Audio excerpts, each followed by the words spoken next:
महाप्राणदीपं शिवं शिवं महुङ्काररूपं शिवं शिवं महासूर्यचन्द्राग्निनेत्रं पवित्रं महागाढतिमिरान्तकं सौरगात्रम्. ಆತ್ಮೀಯ ಕೇಳುಗರಿಗೆ ನಮಸ್ಕಾರ. ನಾನು ನಿಮ್ಮ ಬಾನುಲಿ ಗೆಳೆಯ ಯತೀಶ್. ನೀವು ಕೇಳ್ತಾ ಇದ್ದೀರಾ ಜನಧ್ವನಿ ರೇಡಿಯೋ. ಎಂದಿನಂತೆ ತಮಗೆಲ್ಲರಿಗೂ ನಮ್ಮೂರ ವೈಭವ ಕಾರ್ಯಕ್ರಮಕ್ಕೆ ಆತ್ಮೀಯವಾದ ಸ್ವಾಗತ. ಕೇಳುಗರೆ, ಇಂದಿನ ನಮ್ಮೂರ ವೈಭವ ಕಾರ್ಯಕ್ರಮದಲ್ಲಿ ಪ್ರಸ್ತುತ ತಾಲೂಕಿನ ದೇವಾಲಯಗಳ ಸ್ಥಿತಿಗತಿ, ಅವುಗಳ ಇತಿಹಾಸ, ಹಬ್ಬಗಳ ಆಚರಣೆ, ಸಂಸ್ಕೃತಿ ಸಂಪ್ರದಾಯಗಳ ಕುರಿತು ತಿಳಿದುಕೊಳ್ಳೋಣ. ಇಂದಿನ ನಮ್ಮೂರ ವೈಭವ ಕಾರ್ಯಕ್ರಮದಲ್ಲಿ ಸರಗೂರು ತಾಲೂಕಿನ ಹಂಚಿಪುರ ಗ್ರಾಮದಲ್ಲಿರುವ ಶ್ರೀ ಸಿದ್ದಮಲ್ಲೇಶ್ವರ ಪಟ್ಟದ ಮಠದ ಕುರಿತು ಒಂದಷ್ಟು ಮಾಹಿತಿಯನ್ನು ತಿಳಿಯೋಣ. ಈ ಒಂದು ಮಾಹಿತಿಯನ್ನು ತಿಳಿಸಿಕೊಡಲು ಇಂದು ನಮ್ಮೊಂದಿಗಿದ್ದಾರೆ ಮಠದ ಪೀಠಾಧಿಪತಿಗಳು ಹಾಗೂ ಕಿರಿಯ ಶ್ರೀಗಳಾಗಿರುವ ಶಾಬ್ರಾ ಶ್ರೀ ತೋಂಟದಾರ್ಯ ಸ್ವಾಮಿಗಳು. ಬನ್ನಿ ಅವರನ್ನು ಕಾರ್ಯಕ್ರಮಕ್ಕೆ ಸ್ವಾಗತಿಸುವ ಮೂಲಕ ಮಠದ ಇತಿಹಾಸದ ಬಗ್ಗೆ ಸಂಪೂರ್ಣ ಮಾಹಿತಿಯನ್ನು ತಿಳಿದುಕೊಳ್ಳೋಣ. ಸರ್, ಪ್ರಥಮವಾಗಿ ನಮ್ಮೂರ ವೈಭವ ಕಾರ್ಯಕ್ರಮಕ್ಕೆ ತಮಗೆ ಆತ್ಮೀಯವಾದ ಸ್ವಾಗತ. ನಮಸ್ಕಾರ ಸರ್, ಪ್ರಥಮವಾಗಿ ತಮ್ಮ ಬಗ್ಗೆ ಒಂದು ಕಿರು ಪರಿಚಯವನ್ನ ನಮ್ಮ ಕೇಳುಗರಿಗೆ ಮಾಡಿಕೊಡೋದಾದ್ರೆ. ಶ್ರೀ ಗುರುಭ್ಯೋ ನಮಃ. ಗುರುದೇವೋ ಮಹಾದೇವೋ ಗುರುದೇವೋ ಸದಾಶಿವಃ. ಗುರು ಸಾಕ್ಷಾತ್ ಪರಬ್ರಹ್ಮ ತಸ್ಮೈ ಶ್ರೀ ಗುರುವೇ ನಮಃ. ಅಜ್ಞಾನಾತಿಮಿರಾಂಧಸ್ಯ ಜ್ಞಾನಾಂಜನಶಲಾಕೆಯ ಚಕ್ಷುಷುರ್ನಿಮಿತೇನ ತಸ್ಮೈ ಶ್ರೀ ಗುರುಭ್ಯೋ ನಮಃ. ನಾವು ನಂಜನಗೂಡು ತಾಲೂಕು ನವಿಲೂರು ಗ್ರಾಮದಲ್ಲಿ ಜನಿಸಿದ್ದು. ಪೂರ್ವಾಶ್ರಮ ನವಿಲೂರಲ್ಲಿದೆ. ಶ್ರೀಮಠಕ್ಕೆ ಬಂದು ಸುಮಾರು 28 ವರ್ಷಗಳ ಕಾಲ ಆಯಿತು. 2014ರಲ್ಲಿ ಈ ಮಠದ ಪೀಠಾಧಿಪತಿಗಳಾದ ಹರೀಶ್ ಎಂತ ನಾಮಾಂಕಿತ ಇತ್ತು ನಮ್ಮದು. ಈಗ ಪೀಠಾಧಿಪತಿಗಳಾದ ನಂತರ ತೋಂಟದಾರ್ಯ ಸ್ವಾಮಿಗಳನ್ನು ನೂತನ ನಾಮಾಂಕಿತದೊಡನೆ ಈ ಮಠದ ಪೀಠಾಧಿಪತ್ಯವನ್ನು ವಹಿಸಿ ಈ ಮಠದ ಏಳಿಗೆಗಾಗಿ ಶ್ರಮಿಸ್ತಾ ಇದ್ವಿ. ಅಂದರೆ ಭಗವಂತನ ಪ್ರೇರಣೆ ಅಂತ ಅನ್ಕೋಬೇಕು. ಯಾಕೆ ಅಂತಂದರೆ ನಮ್ಮ ಮನಸ್ಸಲ್ಲಿ ನಾನು ಸನ್ಯಾಸಿ ಆಗಬೇಕು ಅನ್ನೋ ಆಸೆ ಅಂತೂ ಇರಲಿಲ್ಲ. ಪ್ರಥಮವಾಗಿ ಒಂದು ಘಟನೆ ಹೇಳ್ಬೋದು ಅಂತಂದರೆ ಈ ಒಂದು ಸಂದರ್ಭದಲ್ಲಿ ಹೇಳ್ತೀನಿ. ನಮ್ಮಲ್ಲಿ ನವಿಲೂರು ಗ್ರಾಮದಲ್ಲಿ ಒಂದು ಈ ಲಿಂಗ ದೀಕ್ಷೆ ಕಾರ್ಯಕ್ರಮ ಅಂತ ನಡೀತಾ ಇತ್ತು. ಆ ಸಂದರ್ಭದಲ್ಲಿ ನಡೀತಾ ಇರ್ಬೇಕಾದ್ರೆ ಆ ಕಾರ್ಯಕ್ರಮಕ್ಕೆ ನಾನು ಭಾಗಿಯಾಗಿದೆ. ನನ್ನ ಪಕ್ಕದಲ್ಲಿ ಇದ್ದಂಥ ನಾನು ಇಬ್ಬರು ಸ್ನೇಹಿತರೆ. ನಾನು ಆ ಜಂಗಮ ದೀಕ್ಷೆ ಆಗಿರಲಿಲ್ಲ. ಆಗ ಆ ಕಾರ್ಯಕ್ರಮ ನಡೀತಾ ಇರ್ಬೇಕಾದ್ರೆ ಅವ್ರು ಸ್ಪೀಚ್ ಮಾಡ್ಬೇಕಾದ್ರೆ ಇಬ್ಬರನ್ನ ಉದಾಹರಣೆ ಇಟ್ಕೊಂಡು ಆ ಸ್ಪೀಚ್ ಮಾಡೋರು ಒಬ್ಬರು ಸ್ವಾಮಿಗಳು. ಏನಂತಂದ್ರೆ, ನಾನು ಎಲ್ಲೋ ಕುಣ್ಕೊಂಡು ಬೂದಿನೆಲ್ಲ ಉಯ್ಕೊಂಡು ಧೂಳನ್ನೆಲ್ಲ ತುಂಬ್ಕೊಂಡು ತಲೆನೆಲ್ಲ ಕೆದರ್ಕೊಂಡು ಹೋಗಿ ಆ ಕಾರ್ಯಕ್ರಮದಲ್ಲಿ ಭಾಗಿಯಾಗಿದ್ದೆ. ಮುಖ ತೊಳೆದಿರಲಿಲ್ಲ, ಯುವತಿ ಹಚ್ಚಿರಲಿಲ್ಲ. ನನ್ನ ಪಕ್ಕದಲ್ಲಿದ್ದಂಥ ವ್ಯಕ್ತಿ ಮನೆಯಿಂದ ನೀಟಾಗಿ ತಲೆ ಬಾಚಿ ಮುಖ ತೊಳೆದು ಯುವತಿ ಹಚ್ಚಿ ಆ ಕಾರ್ಯಕ್ರಮಕ್ಕೆ ಭಾಗಿಯಾಗಿದ್ದ. ಅಂದರೆ ನಮಗೆ ಗೊತ್ತಿಲ್ಲ, ಅವರು ನಮ್ಮನ್ನು ಇಬ್ಬರನ್ನ ಪ್ರತಿಬಿಂಬಿಸಿ ಆ ಕಾರ್ಯಕ್ರಮದಲ್ಲಿ ನೋಡಿ ಇವನ ಮುಖ ನೋಡಿ ಅಂತ ಕಾರ್ಯಕ್ರಮ ಮಾಡಿದ್ರು. ಆ ಒಂದು ಸಂದರ್ಭ ನನಗೆ ನೆನಪು. ಅದು ಆಗಲೂ ಕೂಡ ನನಗೇನು ಕಹಿ ಘಟನೆ ಅದು ಅಂತ ಅನಿಸ್ಲಿಲ್ಲ. ಒಂದು ಸಂದರ್ಭ ನಿಮ್ಗೆ ಹೇಳಿ. ಯಾಕೆಂತಂದರೆ, ಇವತ್ತು ನಾನು ಭಸ್ಮ ಧರಿಸ್ಬೇಕು ಮತ್ತು ಭಸ್ಮ ಧರಿಸ್ಕೊಳ್ಳಿ ಅಂತ ನಾವು ಬೇರೆ ನಮ್ಮ ಭಕ್ತಾದಿಗಳು ತಿಳಿಸುವಂಥ ಸ್ಥಾನದಲ್ಲಿ ನಾನು ಬಂದಿದ್ದೀನಿ ಅಂತ. ಅವತ್ತು ನಾನು ಆ ಕಾರ್ಯಕ್ರಮದಲ್ಲಿ ಭಸ್ಮ ಹಾಕ್ತಾನೆ ಹೋಗಿ ಕೂತಿದ್ದೆ. ಇವತ್ತು ನಾನು ಹಚ್ಕೊಂಡು ಉಳಿದವ್ರಿಗೂ ಹಚ್ಚಿ ಅಂತ ಹೇಳುವಂಥ ಸಂದರ್ಭ ನನಗೆ ಆ ಒಂದು ಸುಸಂದರ್ಭ ಅಂತ ದೊರಕಿದೆ. ಸನ್ಯಾಸತ್ವ ಸ್ವೀಕಾರ ಮಾಡಬೇಕು ಅಂತ ಭಾವನೆ ಇಲ್ಲ, ಆಸೆನೂ ಇರಲಿಲ್ಲ. ಏನೋ ಅನಿವಾರ್ಯ. ಹೇಳ್ತಾರಲ್ಲ, ಋಣಾನು ಬಂದ ರೂಪೇನ, ಎಲ್ಲಕ್ಕೂ ಋಣ ಬೇಕು ಅಂತ. ಅದರಂತೆ ನಾವು ನಂಜನಗೂಡು ತಾಲೂಕಲ್ಲಿ ಜನಿಸ್ತೀವಿ, ಹಳ್ಳಿಲಿ. ಅಲ್ಲಿಂದ ನನ್ನ 7th ಸ್ಟಡಿ ಅಷ್ಟೇ ಮುಗಿಸಿ ಕಾರಣಾಂತರ ಪೂರ್ವಾಶ್ರಮ ಅಂತಂದರೆ, ಈಗ ನಮ್ಮ ತಾಯಿ ನಮ್ಮ ಜನನಾಥ ಸಮಯದಲ್ಲಿ ತೀರ್ಕೊಂಡ್ರು. ಆ ಸಂದರ್ಭದಲ್ಲಿ ಮತ್ತೆ ನಮ್ಮ ತಂದೆ ಬೇರೆ ಮದುವೆ ಆದರು. ನಮ್ಮ ತಾತ ಮತ್ತು ನಮ್ಮ ತಾಯಿಯವ್ರ ತಂದೆ ತಾಯಿ ನನ್ನನ್ನು ಸಾಕಿದ್ದು ನವಿಲೂರಲ್ಲಿ. ನಮ್ಮ ತಾತ ತುಂಬ ಗುರುಭಕ್ತರು. ಯಾರು? ನಮ್ಮ ತಾಯಿಯವ್ರ ತಂದೆ ಗುರುಭಕ್ತರು. ಅಂದರೆ ಗುರುವಿನ ಆಜ್ಞೆಯನ್ನು ಮೀರದೇ ಇರುವಂಥವ್ರು. ಅದೇನಾದ್ರು ಒಂದು ಮಾತು ಹೇಳಿದ್ರೆ ಅದನ್ನು ಪಾಲಿಸ್ಬೇಕಾದ್ದು ನಮ್ಮ ಕರ್ತವ್ಯ ಅನ್ನೋ ಒಂದು ನಿಟ್ಟಿನಲ್ಲಿ ಅವರು ದೃಢವಾದ ಒಂದು ಇದಿಟ್ಕೊಂಡಿದ್ರು. ಸಂದರ್ಭದಲ್ಲಿ ಮಠದ ಕಾಮಗಾರಿ ಎಲ್ಲ ನಡೀತಾ ಇತ್ತು ನವಿಲೂರಲ್ಲಿ. ಆ ಮೇಲ್ಗಡೆ ಕಾಂಕ್ರೀಟ್ ಹಾಕ್ಬೇಕಾದ್ರೆ ಮನೆಗೆ ಒಂದು ಜನ ಕೆಲಸಕ್ಕೆ ಬರಬೇಕು ಉಚಿತವಾಗಿ ಅಂತ ಆ ಸಂದರ್ಭದಲ್ಲಿ ಹೇಳಿದ್ರು. ನನಗೊಂದು 5-6 ವರ್ಷ ಆಗ ನಾನು ಹೋಗಿದ್ದೆ ಆಡಕ್ಕ ಅಂತ. ಅನಿವಾರ್ಯ ಅಲ್ಲಿ ಏನೋ ಒಂದು ಕಬ್ಬಿಣತ್ತಾಗಿ ಬಿದ್ದು ಕೈ ಏಟಾಗಿತ್ತು. ಆ ಕೈ ಏಟಾಗಿತ್ತು, ಅದು ಇನ್ನೂ ಗುರುತಿದೆ ಇಲ್ಲಿ. ಹೊಲಿಗೆ ಓಪನ್ ಆಗಿತ್ತು. ಸ್ವಾಮೀಜಿ ಉಳಿಸ್ಕೊಂಡಲ್ಲಿ ಅವರೇ ಹಾಸ್ಪಿಟ್ಲಿಗೆ ಕಳಿಸಿ ನನ್ನ ಸ್ಟಿಚ್ ಮಾಡಿಸಿ ಅದನ್ನ ಮಾಡ್ತಾರೆ ಇಸ್ಕೊಂಡು. ನನಗೆ ಮನೆಗೆ ಹೋಗಕ್ಕೆ ಭಯ, ನಮ್ಮ ಸೋದರ ಮಾವನ ಭಯ ಇತ್ತು, ನಾನು ಬೈತಾರೆ ಹೊಡಿತಾರೆ ಅನ್ನೋ ಭಯ ಇತ್ತು. ನಾನು ಹೋಗಲಿಲ್ಲ. ನಾನೇನು ಮಾಡಿದೆ, ದನನ ಕೊಟ್ಟಿಗೆಯಲ್ಲಿ ಚಿರಂಗಿ ಇರುತ್ತೆ ಅದರೊಳಗಡೆ ಮೇಲೆ ಹುಲ್ಲು ಹಾಕೊಂಡು ಮಲಗಿಬಿಟ್ಟಿದ್ದೆ. ಮನೆಗೆ ಕಳಿಸ್ಬಿಡ್ತಾರೆ ಮಾಡ್ದವರು ಅಂದ್ಬಿಟ್ಟು ರಾತ್ರಿ ಎಲ್ಲ ಇಡೀ ಪೂರ್ತಿ ರಾತ್ರಿ ಅಲ್ಲೇ ಮಲಗಿದೆ. ಆ ಸಂದರ್ಭದಲ್ಲೂ ಕೂಡ ನನಗೇನು ಜಂಗಮ ದೀಕ್ಷೆ ಆಗಬೇಕು ಅನ್ನೋ ಆಸೆ ಇಲ್ಲ, ಅನಿವಾರ್ಯ ತಪ್ಪಿಸ್ಕೋಬೇಕಲ್ಲ ಮನೆಯಿಂದ ಏಟು ಈ ಥರ ಇಲ್ಲ. ನನಗೆ ಗಾಯ ಆಗಿ ನೋವ್ತಿದ್ರು, ಮನೆಯವ್ರು ಹೊಡಿತಾರೆ ಅನ್ನೋ ಭಯಕ್ಕೆ ಅಲ್ಲಿ ಮಲಗಿಬಿಟ್ಟಿದ್ದೆ. ಮಾರ್ನಿಂಗ್ ಬೆಳಗ್ಗೆ ಅವರು 5 ಗಂಟೆಗೆ ಮಠದಲ್ಲಿ ಹೇಳುವಂಥ ಪದ್ಧತಿ. 5 ಗಂಟೆಗೆಲ್ಲ ಪೂಜೆ ಮುಗಿಸಿ 5 ಗಂಟೆಗೆ ದನ ಕರುಗಳು ಹೊರಗಡೆ ಕಳಟ ಹಾಕಿ ಕಸ ಇಡ್ಬೇಕಾದ್ರೆ ನಾನು ಅಲ್ಲಿ ಮಲಗಿದ್ನ. ಅಲ್ಲಿದ್ದವ್ರೊಬ್ಬರು ಭಿಕ್ಷದವ್ರಿದ್ರು, ಅವ್ರ ಹೆಸರು ಮಹಾದೇವ ಸ್ವಾಮಿಗಳು ಅಂತ ಕಂತೆ ಭಿಕ್ಷೆ ಕಾಯ್ಕ ಮಾಡ್ತಿದ್ರು ನವಿಲೂರು ಮಠದಲ್ಲಿ. ಅವರು ನೋಡ್ಬಿಟ್ಟು ಇದಕ್ಕಪ್ಪ ಇಲ್ಲಿ ಮಲಗಿದೆ ಅಂತ ಅವ್ರು ನಾನು ಬೋದು ಒಳಗಡೆ ಕರ್ಕೊಂಡೋಗಿ ಮುಖ ತೊಳಿಸಿ ಟೀ ಕುಡಿಸಿ ಆಗ ಬುದ್ಧಿಯವರ ದೊಡ್ಡ ಬುದ್ಧಿಯವರೊಬ್ಬರು ಇದ್ದರು, ಮಾದಪ್ಪ ಸ್ವಾಮಿಗಳು ಅಂತ ಪೀಠಾಧಿಪತಿಗಳವರು. ಈ ಮಠದ ಉಸ್ತುವಾರಿ ನೋಡ್ಕೊತಿದ್ದು ಮಾದೇವ ಸ್ವಾಮಿಗಳು. ಅವರು ನನ್ನ ಕೂರಿಸಿ ಮಾತಾಡಿಸಿ ಏನಾಯಿತು ಏನು ಅಂತ, ಇದಕ್ಕೆ ಎಲ್ಲೋ ಮಲಗಿದೆ ಅಂತ ನಾನು ಈ ಥರ ನನ್ನಲ್ಲಿದ್ದಂಥ ಸಂದರ್ಭ ಅವ್ರಿಗೆ ಹೇಳ್ಕೊಂಡೆ. ಅಲ್ಲಿ ಯಾಕೆ ಹೋಗಿ ಮಲಗಿದೆ, ಒಳಗೆ ಬಂದು ಮಲಿಕೆ ಆಯ್ತಲ್ಲ ಅಂತ ದೊಡ್ಡವರು ಹೇಳಿದ್ರು. ನಮ್ಮ ತಾತ ಬೆಳಗ್ಗೆ 5:15 ಪ್ರತಿನಿತ್ಯ ಮಠಕ್ಕೆ ಬರುವಂಥ ಸಂಪ್ರದಾಯ ಇಟ್ಕೊಂಡಿದ್ರು. ಮಠದಲ್ಲಿದ್ದು ಮನೆಯಲ್ಲಿ ಪ್ರತಿನಿತ್ಯ ಶಿವಪೂಜೆ ಮಾಡ್ಕೊಂಡು ಮಠಕ್ಕೆ ಹೋಯ್ತಿದ್ದವರು. ಪ್ರತಿನಿತ್ಯ ನಮ್ಮ ತಾತ ಮಠಕ್ಕೆ ಹೋಗಿದ್ರು. 5:15 ನಾನು ಅಲ್ಲಿದ್ದೆ. ನಾವು ರಾತ್ರಿ ಎಲ್ಲ ಹುಡುಕ್ಬಿಟ್ಟು ಮಲಗ್ಕೊಂಡು ಎಲ್ಲ ಇರ್ತಾನೆ ಬರ್ತಾನ ಅಂತ ಇಲ್ಲೇ ಇದ್ನಪ್ಪ ಅಂತ ಅವ್ರು ಬುದ್ಧಿಯವ್ರು ನಮಸ್ಕಾರ ಮಾಡಿದ್ಮೇಲೆ ಆಗ ನಮ್ಮ ಬುದ್ಧಿಯವ್ರು ಅವ್ರಿಗೆ ಹೇಳಿದ್ರು ಒಂದು ಮಾತನ್ನ, ಏನಂತ ಅಂದ್ರೆ, ಚಿಕ್ಕಣ್ಣ ನೀನು ಶಿವಲಿಂಗಮ್ಮ ಇಬ್ಬರು ಇದ್ದೀರಿ, ನೀವಿಬ್ಬರು ಕಾಲವಾದ ನಂತರ ನಿನ್ನ ಮಕ್ಕ ಇವನು ನೋಡ್ಕೊಳ್ಳಲ್ಲ, ಕಷ್ಟ ಆಯ್ತದೆ, ಅದರಿಂದ ಇವನು ಮಠಕ್ಕೆ ಬಿಟ್ಬಿಡು, ಮಠದಲ್ಲಿ ಇರಲಿ, ಒಂದು ಆಶ್ರಯ ಆಯ್ತದೆ ಅಂತಂದರು. ಆಗಲೂ ಕೂಡ ನಾನು ಮಠದಲ್ಲಿ ಇರಬೇಕು ಅನ್ನೋ ಮೈಂಡ್ಸೆಟ್ ಏನು ಇರಲಿಲ್ಲ. ಸುಮ್ಮನೆ ಏನೋ ಹೇಳ್ತಾರೆ ಅನ್ಕೊಂಡು ಕೇಳ್ಕೊಂಡಿದ್ದೆ. ನನ್ನ ಬಾಲ್ಯ ತುಂಬ ಬಾಲ್ಯ ಅದು ಆಯಿತು. ಆಗ ಸಂದರ್ಭದಲ್ಲಿ ತಾತ ಮನೆಗೆ ಕರ್ಕೊಂಡೋದ್ರು. ಮಾವನ್ನ ಬೊಯ್ಯಕ್ಕೆ ಹೊಡ್ಯಕ್ಕೆ ಬರ್ತಿದ್ದ, ನಾನು ಸಮಾಧಾನ ಮಾಡಿ ಬುಡ ಏನಾಯಿತು ಅಂತ. ಆಗ ಮತ್ತೆ ನಮ್ಮ ತಾತ ಮತ್ತು ನಮ್ಮ ಅಜ್ಜಿ ಇಬ್ಬರು ಸಂಭಾಷಣೆ ಮಾಡ್ಕೊಂಡ್ರು. ಏನಂತ ಗುರುಗಳು ಈ ಥರ ಆಜ್ಞೆ ಮಾಡ್ಯಾರ, ಅವ್ರು ಹೇಳಿದ್ದು ಎಲ್ಲೋ ಒಂದು ಕಡೆ ನಿಜ ಅನ್ನಿಸ್ತದೆ. ನಾವಿಬ್ಬರು ಹೋದರೆ ಇವನು ಅನಾಥನ ಆಯ್ತಾನೆ, ತೊಂದರೆ ಆಯ್ತದೆ ಅಂತ ಅಂದರೆ ಸಂದರ್ಭ ಅದು ನೆನೆಸ್ಕೊಂಡಾಗ ತುಂಬ ನೋವಾಯ್ತು.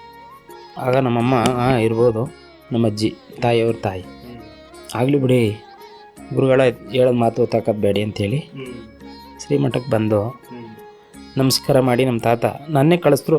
ಅವತ್ತಿನ ದಿನ ನಮ್ಮ ಮನೇಲಿ ಏನು ಪ್ರಸಾದ ಆಗಿತ್ತು, ತಿಂಡಿ ದೋಸೆನ ಏನೋ ಮಾಡಿಬಿಟ್ಟು ₹1 ಅವತ್ತು ಹಣ ಕೊಡ್ತಿದ್ದು. ಇವತ್ತಿನ 25 ವರ್ಷದ ಹಿಂದಿನ ಮಾತು. ನಮ್ಮ ಮನೇಲಿ ನಾನು ಕಂಡಂಗೆ ₹1 ₹5 ಅಷ್ಟೇ ಕೊಡ್ತಿದ್ದು ಸ್ವಾಮಿಗಳಿಗೆ. ಕೊಟ್ಬಿಟ್ಟು ತಿಂಡಿ ಕೊಟ್ಟಿದ್ರು. ತಿಂಡಿ ಕೊಟ್ಬಿಟ್ಟು ಕಾಣಕ್ಕೆ ಕೊಟ್ಬಿಟ್ಟು ಅಡ್ಡ ಬಿದ್ಬಿಟ್ಟು ಬಾ ಅಂತ ಕಳಿಸಿದ್ರು ಫಸ್ಟ್ ಟೈಮು. ನಾನು ಸ್ವಾಮಿಗಳಿಗೆ ಅಡ್ಡ ಬಿದ್ದವನು ಅಲ್ಲ, ಮಠಗಳಿಗೆ ಅಡ್ಡ ಬಿದ್ದವನು ಅಲ್ಲ, ದೇವಸ್ಥಾನಕ್ಕೆ ಹೋಗಿ ಕೈ ಮುಗಿದವನು ಅಲ್ಲ. ನೀವು ಆಗ್ರಹ ಇದೆ ದೈವ ಒಲಿಯುವ ಅಂತ. ನಾನು ಒಲಿನಿಲ್ಲ, ದೈವ ನನ್ನನ್ನು ಒಲಿತು ಅಂತ ನಾನು ಭಾವಿಸ್ಕೊಂಡಿದ್ದೀನಿ. ಸಂದರ್ಭ ಮಠಕ್ಕೆ ಹೋಗಿ ಅಡ್ಡ ಬಿದ್ದೆ, ತಿಂಡಿ ಕೊಟ್ಟೆ. ಇಲ್ಲೇ ಇದ್ಬಿಡೋ ನೀನು, ಮಠದಲ್ಲಿ ಸೇವೆ ಮಾಡ್ಕೊಂಡು ಒಳ್ಳೇದಾಯ್ತದೆ, ನಿನಗೂ ಯಾರೂ ಇಲ್ಲ ಅಂದರೆ ತಂದೆ ಇದ್ದರು. ಅವರು ಬೇರೆ ಊರಲ್ಲಿದ್ದರು, ಅವರೇ ನಮ್ಮನ್ನ ಹೆಚ್ಚು ಗಮನಿಸಿರಲಿಲ್ಲ. ಆಗ ನಾನು ಆವಾಗಲೂ ಏನೂ ಮನ್ಸಿಗೆ ಹಾಕೊಳ್ಳಿಲ್ಲ. ಮನೆಗೆ ಹೋದೆ. ನಮ್ಮಲ್ಲಿ ಜೂನ್ ತಿಂಗಳಲ್ಲಿ ಒಂದು ಕಾರ್ಯಕ್ರಮ ನಡೆಯುತ್ತೆ. ಅಲ್ಲಿ ಜೂನು ಮಾರ್ಚಿಂದ ಜೂನ್ ಒಳಗಡೆ ಒಂದು ಫಂಕ್ಷನ್ ಮಠದ ಆರಾಧನೆ, ಪೂರ್ವಿಕರ ಆರಾಧನೆ ನಡೆಯುತ್ತೆ. ಆ ಒಂದು ಆರಾಧನೆ ಕಾರ್ಯಕ್ರಮದಲ್ಲಿ ನನ್ನನ್ನು ಕರೆಸಿ ಜಿಂಗಮ ದೀಕ್ಷೆಯನ್ನು ಕೊಟ್ಟರು. ಆ ಕಾರ್ಯಕ್ರಮದಲ್ಲಿ ನನಗೆ ಜಿಂಗಮ ದೀಕ್ಷೆ ಕೊಟ್ಟರು. ಜಿಂಗಮ ದೀಕ್ಷೆ ಕೊಟ್ಟ ಮೇಲೆ ನಾನು ಅಲ್ಲೇ ಮಠದಲ್ಲಿ ಉಳಿಬೇಕಾದ ಸಂದರ್ಭ ಬಂತು. 7ನೇ ತರಗತಿ ಓದ್ತಾ ಇದ್ದೆ. ಓದಿಗೂ ಹೆಚ್ಚು ಒತ್ತು ಕೊಡಲಿಲ್ಲ, ಕೈ ಬಿಟ್ಟೆ. ಆಮೇಲೆ ಮಠಗಳ ಪರಿಸ್ಥಿತಿನೇ ಹೇಗಿತ್ತು ಅಂದರೆ, ಆವತ್ತಿನ ಪರಿಸ್ಥಿತಿಲಿ ಓದಿಸ್ಬೇಕು ಅನ್ನೋ ಭಾವನೆಗಳು ಕಡಿಮೆ ಇತ್ತು. ನಮಗೂ ಆಸಕ್ತಿ ಇರಲಿಲ್ಲ. ಮಠದಲ್ಲಿ ಸೇವೆ ಮಾಡ್ಕೊಂಡು ಭಗವಂತ ಅಂತ ಅವನ ಹೆಸರು ಹೇಳ್ಕೊಂಡು ಕಸ ಓಡಿಸ್ಕೊಂಡು ಕಂತೆ ಭಿಕ್ಷೆ ಕಾಯ್ಕ ಅಂತ ಮಾಡ್ತಾಯಿದ್ವಿ. ಅಂದರೆ ಮನೆಗೆ ಹೋಗಿ ಅನ್ನ ಸಾಂಬಾರು ಮುದ್ದೆ ಇದನ್ನು ಒಂದು ಜೋಳಿಗೆ ಪಾತ್ರೆ ಇಟ್ಕೊಂಡು ಕಂಬಳಿ ಎಲ್ಲ ಹಾಕ್ಕೊಂಡು ಒಂದು 25-30 ಮನೆ ಬಳಸಿ ಮಠಕ್ಕೆ ಬಂದವ್ರಿಗೆ ಪ್ರಸಾದಕ್ಕೆ ಬಡಿಸೋ ಗಂಟೆ ಹೊಡೆದು ಫಸ್ಟು ಈ ಪೂರ್ವಿಕರ ಗದಿಗೆ ನೈವೇದ್ಯ ಮಾಡಿ ಗಂಟೆ ಹೊಡೆದು ಬಂದವರಿಗೆ ಮುಖ ತೊಳೆದು ಬಂದವ್ರಿಗೆ ಯಾರೇ ಆಗಿರಲಿ ಏನು ಅಂತ ಕೇಳಿದೆ ಅವನಿಗೆ ಪ್ರಸಾದ ಬಡಿಸಿ ಕಳಿಸೋದಂಥ ಪದ್ಧತಿ ಮಾಡ್ಕೊಂಡು ಒಂದು ವರ್ಷಗಳ ಮಾಡಿದೆ. ಅಂದರೆ ನಾನು ಹುಟ್ಟೂರು ಬಾಲ್ಯದಿಂದ ಬೆಳೆದಿರೋಂಥ ಜಾಗ, ಅಲ್ಲಿ ನಾನು ಸ್ವಲ್ಪ ಸ್ನೇಹ ಬಳಗ ಜಾಸ್ತಿ ಇತ್ತು ಆ ಸಂದರ್ಭದಲ್ಲಿ. ಅಂದರೆ ನಾನು ಭಿಕ್ಷೆ ಮಾಡೋಕೆ ಅಂತೆ ಭಿಕ್ಷೆ ಈ ಕಾಯ್ಕ ಮಾಡೋ ಸಮಯ ಬಿಟ್ಟರೆ ಇನ್ನು ಬೇರೆ ಟೈಮಲ್ಲಿ ಅವ್ರ ಕೈಗೆ ಸಿಗ್ತಿರ್ಲಿಲ್ಲ. ಅಂದರೆ ಈ ಗೋಲಿ ಬುಗುರಿ ಇತ್ಯಾದಿ ಒಂದು ಚಟುವಟಿಕೆಗಳೇನಿದೆ ನಾನು ತುಂಬ ಆಟಗಳಲ್ಲಿ ಭಾಗವಹಿಸಿ ದಿನ ಬೊಯ್ಯೋದು ಆಡೋದು ಇವೆಲ್ಲ ಇರ್ತಿತ್ತು. ಈಗ ಯಾರೋ ಮಠಕ್ಕೆ ಬರೋಂಥ 3ನೇ ವ್ಯಕ್ತಿ ಯಾರೋ ನಮ್ಮ ಸಂಬಂಧಿಕರು ಯಾರೋ ಇದ್ದಾಗ ನನ್ನನ್ನು ಬೋಧಿಸೋ ಸಂದರ್ಭದಲ್ಲಿ ಅವನ್ಯಾಕೆ ಬೊಯ್ಬೇಕು ಮಠದಲ್ಲಿ ಇವ್ರು ನನ್ನ ಸಂದರ್ಭ ಮಾತುಕತೆ ಸಂದರ್ಭ ಬಂದಾಗ ಅನಿವಾರ್ಯ ಆ ಮಠನ ನಾನು ಬಿಟ್ಟು ಮನೆಗೆ ಹೋಗ್ಬೇಕಾದ ಸಂದರ್ಭ ಬಂತು. ಆಗ ನಾನು ಮನೆಗೆ ಹೋದಾಗಲೂ ಕೂಡ ನಮ್ಮ ಅಜ್ಜಿ ಅಂದರೆ ನಮ್ಮ ತಾಯಿಯವ್ರ ತಾಯಿ, ನಮ್ಮ ತಾತ ಇದ್ದರು, ಅಜ್ಜಿನೂ ಇದ್ದರು. ಪ್ರತಿನಿತ್ಯ 5 ಗಂಟೆಗೆ ಏಳಿಸಿ ಸ್ನಾನ ಶುಪೂಜೆ ಮಾಡಿಸ್ತಿದ್ರು. ನನಗೆ ನೀರು ಕೊಡ್ಬೇಕಾದ್ರೆ ಅವರು, ನಾನು ಚಿಕ್ಕವ ಮೊಮ್ಮಗ, ನಮಸ್ಕಾರ ಮಾಡಿ ಬಿಸಿನೀರು ಕೊಡ್ತಿದ್ದೆ. ನನಗೆ ಪಾದ ಮುಟ್ಟಿ ನಮಸ್ಕಾರ ಮಾಡಿ ನೀರು ಕೊಡ್ತಾಯಿದ್ರು ನನಗೆ ನಮ್ಮ ಅಜ್ಜಿ. ಮುಖ ತೊಳಿ ಸ್ನಾನ ನಾನು ಮಾಡಲ್ಲ ಅಂತಂದ್ರು ಅವರೇ ಏಳಿಸಿ ಸ್ನಾನ ಪೂಜೆ ಮಾಡಿಸಿ ನಾನು ಏನು ಭಾಳ ಅವರು ನನ್ನ ಮೊಮ್ಮಗ ಇವ ಅನ್ನೋ ಭಾವನೆ ಇಟ್ಕೊಳ್ದೆ ಇವರೊಬ್ಬರು ಗುರು ಅನ್ನೋ ಭಾವನೆ ಇಟ್ಕೊಂಡು 1-1.5 ತಿಂಗಳು ಸಾಕಿದ್ರು. ಅನಿವಾರ್ಯ ಅವ್ರಿಗೂ ನಾವು ಏನೋ ಒಂದು ಕಡೆ ಈಗ ಅವ್ರಿಗೇನಾಗುತ್ತೆ ಅಂದರೆ ಯಾವುದೋ ಒಂದು ಕಾಯಕದಲ್ಲಿ ತೊಡಿಕೊಂಡಾಗ ಈಗ ಒಬ್ಬ ವ್ಯಕ್ತಿ ಸಾಮಾನ್ಯ ಮನುಷ್ಯನಾದರೆ ಮಾನವನಾಗಿದ್ದರೆ ಏನು ಅದು ಒಬ್ಬ ಮನುಷ್ಯನ ಜೀವನದಲ್ಲಿ ಏನಾಗುತ್ತೆ ಅಂದರೆ ಒಬ್ಬ ವ್ಯಕ್ತಿ ಆದಾಗ ಏನಾಗಲ್ಲ, ಅದು ಒಬ್ಬ ಶರಣನಾದಾಗ ಮನೇಲಿ ತಡ್ಕೋಬೇಕಾದ್ರೆ ಅವ್ರು ತುಂಬ ಕಷ್ಟ ಆಯಿತು. ನಾವೇನೋ ಮಾಡ್ತಿರ್ತೀವಿ, ಎಂಜಲ್ ತಿಂತಿರ್ತೀವಿ, ಇನ್ನೇನೋ ಬಟ್ಟೆ ಇರ್ತದೆ, ಮೈಲಿಗೆ ಇರ್ತದೆ, ಇದನ್ನೆಲ್ಲ ಮುಡ್ತಾರೆ, ಅದನ್ನು ಇದಾಯ್ತದೆ. ನಾವು ಇನ್ನೂ ಪಾಪಕ್ಕೆ ಹೋಯ್ತೀವಿ ಅಲ್ಲ ನನ್ನ ಪಾಪ ಪ್ರಜ್ಞೆ ಅವ್ರಿಗೆ ಕಾಡೋದಕ್ಕೆ ಶುರು ಆಯಿತು. ಅದೆಲ್ಲೋ ಒಂದು ಕಡೆ ಅವ್ರಿಗೆ ದುಃಖ ಜಾಸ್ತಿ ಆಗೋಕ್ಕೆ ಶುರು ಆಯಿತು. ನನಗೆಲ್ಲೋ ಒಂದು ಕಡೆ ನನ್ನಿಂದ ಇವ್ರಿಗೆ ಈ ಥರ ಎಲ್ಲ ಮನಸ್ಸಿಗೆ ಆಗ್ತಾ ಇದೆ ಅನ್ನೋದು ನನಗೆ ಭಾವನೆ ಬಂತು. ಆಗ ನಾನು ಮನೆಯಿಂದ ತಿರಳಿಸ್ ಸರಿ ಯಾವ್ದಾದ್ರು ಒಂದು ಮಠದ ಆಶ್ರಯ ಪಡಿಬೇಕು ಅಂತ. ಆಗ ನಾನು ಬಸವಟಿಗೆ ಅಂತ ಆ ಗ್ರಾಮದವರೇ ಬಂದು ಊರಲ್ಲಿ ಅಪ್ಪನೇ ತಗೊಂಡು ಸ್ವಾಮೀಜಿ ಮನೆಗೆ ಮುಖಂಡರು ಸಮೇತ ಅಲ್ಲಿ ಹೋದ್ವಿ. ಅಲ್ಲೂ ಕಾರಣಾಂತರ ಒಂದು 6 ತಿಂಗಳೇನೋ ಇರೋಕ್ಕಾಯ್ತು, ಹೆಚ್ಚು ದಿನಗಳ ಕಾಲ ಇರೋಕ್ಕಾಗಲಿಲ್ಲ.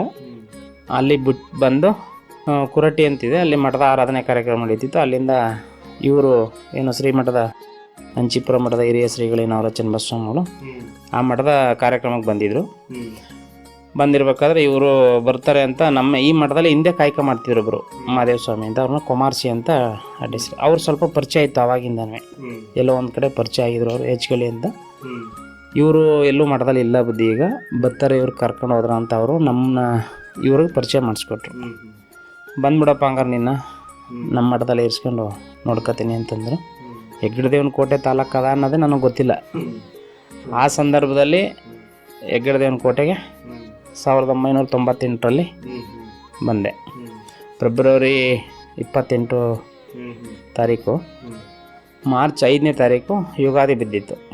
ಆವಾಗ ನಾವಿಲ್ಲಿ ಫೆಬ್ರವರಿಗೆ ಬಂದು ಮಾರ್ಚ್ 5ನೇ ತಾರೀಕು ಕಂತೆ ಭಿಕ್ಷೆ ಪ್ರಾರಂಭ, ಅಲ್ಲಿಂದ ಬಂದು ಕಂತೆ ಭಿಕ್ಷೆ ಪ್ರಾರಂಭ ಮಾಡಿದ್ವಿ. ಕಂತೆ ಭಿಕ್ಷೆ ಪ್ರಾರಂಭ ಆಯಿತು. ಕಂತೆ ಭಿಕ್ಷೆ ಅಂತ ನನಗೆ ಗೊತ್ತಲ್ಲ, ಹೇಳಿದ್ದೆ ನಾನು. ಪ್ರಸಾದ ಎಲ್ಲ ತಂದು ತಿರ್ದು, ಅದೇನು ಉದ್ದೇಶ ಕಂತೆ ಭಿಕ್ಷೆ ತಿರ್ದು ತಂದು ಕರೆದಿಕ್ಕು ಅನ್ನೋದು ಅದು ಕಾನ್ಸೆಪ್ಟ್. ಇಲ್ಲಿ ಯಾರೇ ಹಸಿದವ್ರು ಬರಲಿ, ಕೆಲಸದವ್ರು ಬರಲಿ, ವ್ಯಾಪಾರದವ್ರು ಬರಲಿ, ಯಾವುದೇ ಜಾತಿ ಜನಾಂಗ ಯಾವುದೇ ಇರಲಿ, ಬಂದವ್ರಿಗೆ ಅನ್ನ ಕೊಡಬೇಕು ಅನ್ನೋದು. ಈಗ ಒಂದು ಮನೆಯಿಂದ ನಾವು 10 kg ಅಕ್ಕಿ ಹಾಕ್ಬೇಕು ಅನ್ನೋ ಹಿಂಸೆ, ಆದರೆ 10 ಮನೆ ತಿರ್ದು ತಂದಾಗ 10 kg ಅವ್ರಿಗೂ ಭಾರ ಇರಲ್ಲ. ಈಗ ನಾನು ದಾನ ಮಾಡಿದ್ರು ಅವರು ಮಾಡಿದಾಗ ಆಗುತ್ತೆ. ಈ ಒಂದು ನಮ್ಮ ಪೂರ್ವಿಕರು ಏನು ನಮ್ಮ ಮಠ ಸ್ಥಾಪನೆ ಮಾಡಿದ್ರಲ್ಲ ಅವರು ಇದನ್ನು ಮಾಡಿದವರು. ಕಂತೆ ಭಿಕ್ಷೆ ಕಾಯಕ ಮಾಡ್ಕೊಂಡು ನಾನು ಕಾಯಕದಲ್ಲಿ ನಿರತನಾದೆ. ಒಂದು 12-13 ವರ್ಷ ಕಾಯಕ ಮಾಡಿದೆ.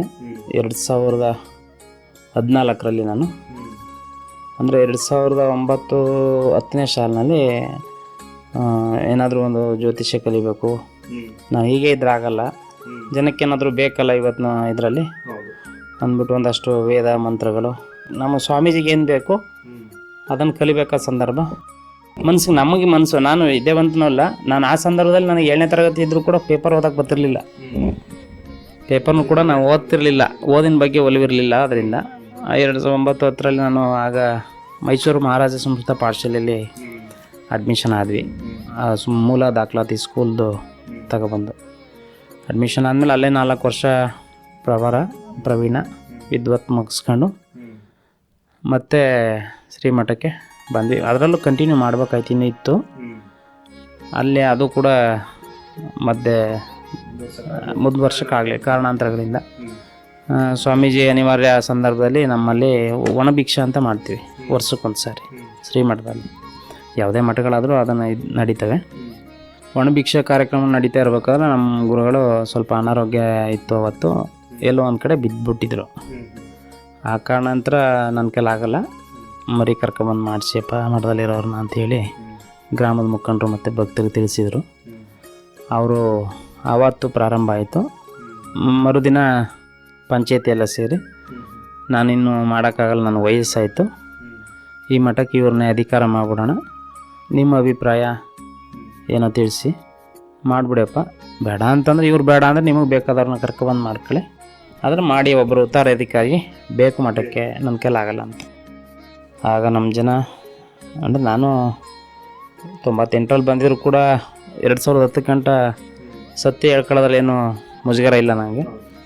ನನ್ನ ಒಬ್ಬ ಮನುಷ್ಯ ಅಂತಂದಾಗ ಹೇಳಿರುವಂಥದ್ದು ನನಗೆ ಬೇರೆಯವ್ರಿಗಂತೂ ನೋವಾಗಿಲ್ಲ, ಕೆಲವೊಂದು ತಪ್ಪು ಅದಿಲ್ಲಿ ಹೋಗಿರ್ಬೋದು ಅವು ನಮ್ಮ ಜೀವನದಲ್ಲಿ, ಅದನ್ನೆಲ್ಲ ತಿದ್ಕೊಂಡಿದ್ವಿ. ತಪ್ಪಾದಿಲ್ಲಿ ಹೋಗಿದ್ದು ಕೂಡ ನನ್ನ ತಪ್ಪಿಂದ ಬೇರೆಯವ್ರು ನೋವಾಗಿಲ್ಲ, ಮನುಷ್ಯನ ಜೀವನದಲ್ಲಿ ಮಾರ್ಗದರ್ಶನದ ಕೊರತೆ ಇತ್ತೋ ಏನೋ ಗೊತ್ತಿಲ್ಲ, ಏನೋ ಆಗಿತ್ತು. ಆದರೂ ಕೂಡ ಯಾವುದೋ ಈಗ ಹೇಳ್ತಾರಲ್ಲ ಹಳ್ಳಿ ವಾಡಿಕೆ, ಏನು ಕೂಸು ತೊಡೆ ಮೇಲೆ ಕೆಡ್ಸಿದ್ರೆ ತೊಡೆ ತೆಗಿಯೋಕ್ಕಾಗಲ್ಲ, ಒರೆಸ್ಕೋಬೇಕು ಅಂತ. ಹಾಗೆ ನಮ್ಮ ಹಂಚಿಪುರ ಗ್ರಾಮದ ಸದ್ಭಕ್ತರು ನಮ್ಮ ಮನೆಯ ಮಗು ಇದು ಅಂತೇಳಿ ಭಾವಿಸಿ ಈ ಮಠದ ಪೀಠಾಧಿಪತಿಯಾಗಿ ನಮ್ಮನ್ನು ಮಾಡಿದ್ರು. ನಂಗೆ ತುಂಬ ದುಃಖನೂ ಆಯಿತು, ಸಂತೋಷ. ಅಂದರೆ ದುಃಖ ಅಂದರೆ ಅದು ನೋವಿನ ದುಃಖ ಅಲ್ಲ, ಒಂಥರ ಆನಂದ ದುಃಖ. ಏನು ಅಂದರೆ ನನ್ನಲ್ಲಿ ಕೆಲವೊಂದು ಅಹಿತಕರವಾಗಿ ನಡೆದಿರೋಂಥ ಘಟನೆಗಳಿರ್ಬೋದು, ಏನೇ ಇರ್ಬೋದು, ಅದನ್ನೆಲ್ಲ ಮರೆತು ನನ್ನ ಈ ಮಠಕ್ಕೆ ಪೀಠಾಧಿಪತಿಗಳು ಮಾಡ್ತಾರೆ ಅಂದಾಗ ನಾನು ಈ ಮಠಕ್ಕೆ ಹೂವನ್ನೆಂದು ತಾಳಲಾರದು ತರದೇ ಇದ್ದರೂ ಕೂಡ ಮುಳ್ಳನ್ನೆಂದು ತಾರನು ಅನ್ನೋ ಒಂದು ಭಾವನೆ. ನನ್ನಿಂದ ಕೆಟ್ಟ ಹೆಸರು ಈ ಮಠಕ್ಕಾಗಲಿ ಈ ಗ್ರಾಮಕ್ಕಾಗಲಿ ಬರಬಾರ್ದು. ಆದಷ್ಟು ನನ್ನ ಕೈಯಲ್ಲಿ ಎಷ್ಟು ಸಾಧ್ಯನೋ ಶಕ್ತಿ ಮೀರಿ ಶ್ರದ್ಧೆಯಿಂದ ನಿಷ್ಠೆಯಿಂದ ಕಾಯಕ ಮಾಡಿ ಈ ಮಠದ ಏಳಿಗೆಗೆ ನಾನು ಶ್ರಮಿಸಬೇಕು ಅಂತ ಅವತ್ತೊಂದು ಸಂಕಲ್ಪ ಮಾಡಿದೆ. ಇವ್ರನ್ನೇ ಮಾಡ್ಕೊಳ್ಳೋವಂಥವ್ರು ಅಂದ್ರಲ್ಲ. ಆಗ 2014ರಲ್ಲಿ ಮಾರ್ಚ್ 7ನೇ ತಾರೀಕು ನಾನು ಪೀಠಾಧಿಪತಿ ಆದೆ ಈ ಮಠಕ್ಕೆ. ನಾನು ಪೀಠಾಧಿಪತಿ ಆದಮೇಲೆ ಗುರುಗಳ ಆಶೀರ್ವಾದ, ಭಕ್ತರ ಪ್ರೀತಿಯನ್ನು ಸಂಪಾದನೆ ಮಾಡಿದೆ. ಮಠವನ್ನು ಮಾಡಿದ್ದೀನಿ, ಅದೆಲ್ಲ ನಮ್ಮ ಹಂಚಿಪುರ ಗ್ರಾಮದ ಭಕ್ತರ ಸಹಕಾರನೇ. ನಮ್ಮದು ಮತ್ತು ಭಕ್ತರದು ಇಬ್ಬರದ್ದು ಶ್ರಮ ಇದೆ. ಅವ್ರು ಕೊಟ್ಟಿದ್ದಾರೆ, ಅದನ್ನು ನಾನು ಗ್ರಹಿಸಿ ಮಾಡಿರುವಂಥದ್ದು. ಈಗಲೂ ಕೂಡ ಮುಂದೆ ಇದೆ. ಜಮೀನೆಲ್ಲ ತುಂಬ ಇತ್ತು, ಬೇರೆ ಥರ ಎಲ್ಲ ಬಿದ್ದಿತ್ತದು, ಅದೆಲ್ಲ ನೀರಾವರಿ ಮಾಡಿ ತೆಂಗಿನ ಗಿಡ ಎಲ್ಲ 450 ಗಿಡ ಹಾಕಿ ತೋಟ ಮಾಡಿ ಒಂದು ಹಂತಕ್ಕೆ ಮಾಡಿದ್ವಿ. ಇನ್ನೂ ಹೆಚ್ಚಿನ ರೀತಿಯಲ್ಲಿ ಶ್ರೀಮಠಕ್ಕೆ ವಿದ್ಯಾಭ್ಯಾಸಕ್ಕೆ ಸಂಬಂಧಪಟ್ಟಂತೆ ವಿದ್ಯಾರ್ಥಿ ನಿಲಯಗಳನ್ನ ತೆಗಿಬೇಕು ಅನ್ನೋ ಆಸೆ ಮನೋಭಾವನೆ ಇದೆ ತುಂಬ. ಈ ನವಂಬರ್ ಅಥವಾ ಜನವರಿ ಫೆಬ್ರವರಿಲಿ ಭೂಮಿ ಪೂಜೆ ಮಾಡಬೇಕು ಅಂತ ಅಂದ್ಕೊಂಡಿದ್ದೀನಿ. ಭಗವಂತನ ಪ್ರೇರಣೆ, ನೋಡೋಣ ಏನಾಗುತ್ತೆ ಅಂತ. ಭಕ್ತರೆಲ್ಲ ಮಠಕ್ಕೆ ಪೀಠಾಧಿಪತಿಯನ್ನಾಗಿ ಮಾಡಿದರು.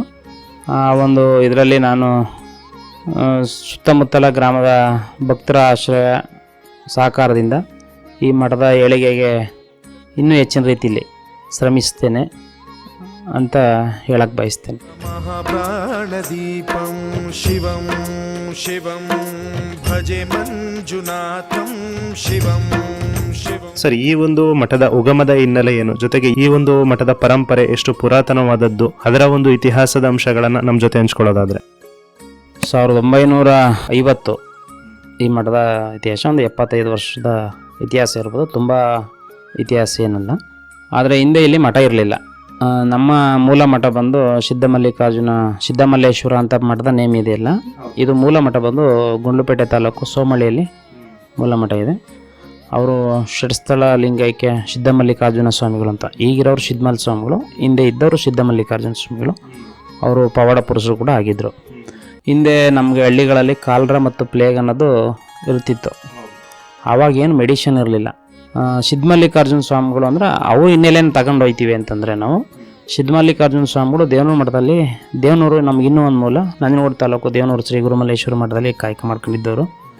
ಅಲ್ಲಿದ್ದಂಥ ಭಿಕ್ಷುಕರುಗಳು ಅವರನ್ನು ಸಿದ್ದಮಲ್ಲೇಶ್ವರ ಮಠಕ್ಕೆ ಪೀಠಾಧಿಪತಿಯನ್ನಾಗಿ ಮಾಡಿದ್ರು. ನಾನು ವಿದ್ಯಾವಂತನಲ್ಲ, ನಾನೇನೂ ಅಲ್ಲ, ಹೆಂಗೆ ಮಠ ನಡೆಸೋದು ಅಂತ ಅವರು ಪ್ರಶ್ನೆ ಮಾಡಿದಾಗ ಅವ್ರನ್ನ, ಏನಿಲ್ಲ ಕಣೋಗೆ, ಎಲ್ಲಿ ಕಾಲರ ಪ್ಲೇಗ್ ಇರುತ್ತೆ ಅಲ್ಲಿ ಕರ್ಕೊಂಡು ನೀನು ಉತ್ಸವ ಮಾಡಿದ್ರೆ ಅದೆಲ್ಲ ಹೋಯ್ತದ, ನೀನೇ ಅಭಿವೃದ್ಧಿ ಆಯ್ತಿದೆ ಹೋಗು ಅಂತ ಅವ್ರು ಒಂದು ಆಜ್ಞೆ ಮಾಡಿದರು ಅನ್ನೋದೊಂದು ವಾಡಿಕೆ ಇದೆ. ಅದರಂತೆ ದೇವನ ಮಠದಿಂದ ಅವ್ರನ್ನ ಸೋಮಳ್ಳಿ ಮಠಕ್ಕೆ ಪೀಠಾಧಿಪತಿಗಳು ಮಾಡಿದರು.